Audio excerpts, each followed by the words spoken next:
First নাইটেই সে আমাকে call দিয়েছিল, একটা ভিডিও কল দিয়েছিল ইনস্টাগ্রামে।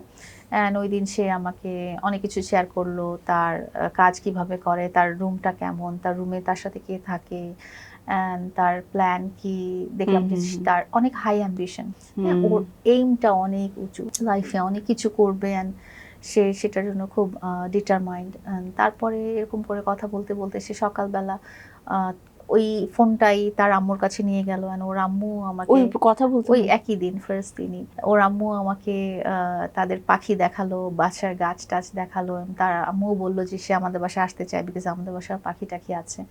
তো এই ধরনের কথা ফার্স্ট দিন হয়েছে, সেখানে কোনো প্রেমের কিছুই, ডেফিনেটলি প্রেমের কিছুই ওর এন্ড থেকেও থাকবে না, আমার এন্ড থেকেও থাকবে না। তো তারপরে ও ড্রিমগুলো শেয়ার করলো যে ইস আমার যদি এইটা হইতো, ইস আমার যদি এটা হইতো। সো আমার তখন হয়েছে যে ছোট ছোট ড্রিম একটা মানুষের আমি পূরণ করে দিতে পারি।